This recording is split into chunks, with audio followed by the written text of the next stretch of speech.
বন্ধুরা, তোমরা যারা চারুকলায় ভর্তি পরীক্ষা দিতে যাও তাদের জন্য কিছু তথ্য।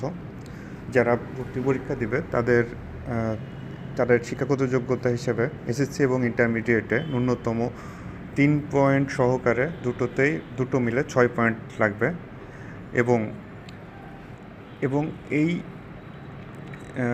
তাহলে তোমরা ভর্তি পরীক্ষার ফর্ম তুলতে পারবে। এবং আরেকটা বিষয় হচ্ছে, ভর্তি পরীক্ষা সাধারণত দুইটা ভাগে হয়, একটা সাধারণ জ্ঞান এবং অঙ্কন, ছবি আঁকা। সাধারণ জ্ঞান 40 নম্বরের এবং ছবি আঁকা 60 নম্বরের। ছবি আঁকার ভেতরে যেটা আসতে পারে সেটা হচ্ছে ফিগার ড্রয়িং বা অন্যান্য বিষয়, কোনো সাবজেক্ট, হাত পায়ের ড্রয়িং মানুষের, বা কোনো স্কাল্পচারের ড্রয়িং বা যে কোনো কিছু আসতে পারে। আর সাধারণ জ্ঞান যেটা থাকবে সেটা হচ্ছে বিভিন্ন বিষয় ভিত্তিক প্রশ্ন, যেমন শিল্প, সাহিত্য, সংস্কৃতি, ইতিহাস, ঐতিহ্য, সমসাময়িক ঘটনাবলী, এগুলো থাকতে পারে।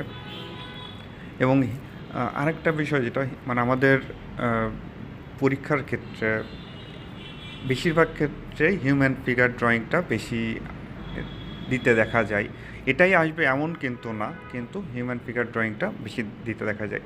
তবে আরেকটা বিষয় হচ্ছে, আমাদের ভর্তি পরীক্ষার নির্দিষ্ট সময় সাধারণত 1.5 ঘন্টা থাকে। সাধারণ জ্ঞানের জন্যে 30 মিনিট থাকে এবং ড্রয়িং পরীক্ষার জন্য থাকে 1 ঘন্টা। আর ড্রয়িং পরীক্ষার প্রস্তুতি নেওয়ার জন্য আমাদের ঢাকা ইউনিভার্সিটি চারুকলাতে কিছু কর্মশালা করানো হয়, কিছু স্টুডেন্টরা করায় এটা প্রতি বছরই। এখানে থেকে কিছুটা তোমরা ধারণা নিতে পারবে। আর